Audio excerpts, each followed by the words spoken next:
امریکی صدر Donald Trump نے غزہ کی پٹی پر طویل عرصے تک قبضہ کرنے کا اعلان کر دیا۔ اسرائیلی وزیر اعظم نیتن یاہو کے ساتھ وائٹ ہاؤس میں مشترکہ پریس کانفرنس کرتے ہوئے کہا کہ امریکہ غزہ کی پٹی پر قبضہ کر لے گا۔ ہم اس کے مالک ہوں گے، جس کا مقصد اس علاقے میں استحکام لانا اور ہزاروں ملازمتیں پیدا کرنا ہے۔ صدر ٹرمپ نے کہا کہ میں غزہ میں طویل مدتی ملکیت کی پوزیشن دیکھتا ہوں۔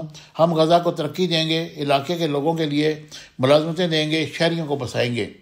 ٹرمپ نے کہا کہ فلسطینیوں کے لیے منصوبے کے تحت اردن اور مصر کے رہنما جگہ فراہم کریں گے، اور مشرق وسطیٰ کے دیگر رہنماؤں سے بات ہوئی ہے۔ انہوں نے فلسطینیوں کو غزہ سے منتقل کرنے کا آئیڈیا پسند آیا ہے۔ صدر ٹرمپ نے کہا کہ اپنے منصوبے کے بعد غزہ میں دنیا بھر کے لوگوں کو آباد ہوتے دیکھتا ہوں۔ میں اسرائیل، غزہ اور سعودیہ کا دورہ کروں گا۔ سعودی عرب بہت مددگار ثابت ہوگا، اور ہمیں امید ہے کہ جنگ بندی برقرار رہے گی۔ بہت سے ممالک جلد ہی ابراہیم معاہدے میں شامل ہوں گے۔ ٹرمپ نے بتایا کہ نیتن یاہو کے ساتھ ملاقات میں ہم نے حماس کے خاتمے کو یقینی بنانے کے طریقے پر تبادلہ خیال کیا ہے، اور غزہ کو دوبارہ تعمیر کرنے اور اس پر قبضہ کرنے کا عمل انہی لوگوں کے ذریعے نہیں ہونا چاہیے۔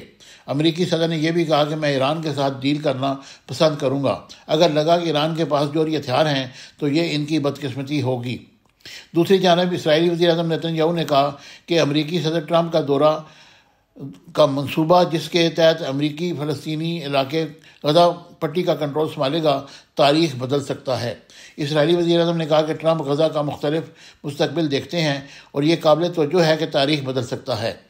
اس کے علاوہ نیتن یاہو نے کہا کہ میں اور ٹرمپ اس بات کو یقینی بنانا چاہتے ہیں کہ ایران کبھی ایٹمی ہتھیار تیار نہ کرے۔ Subscribe my channel Business Times News for latest political, national, international news. Don't forget to subscribe Business Times News.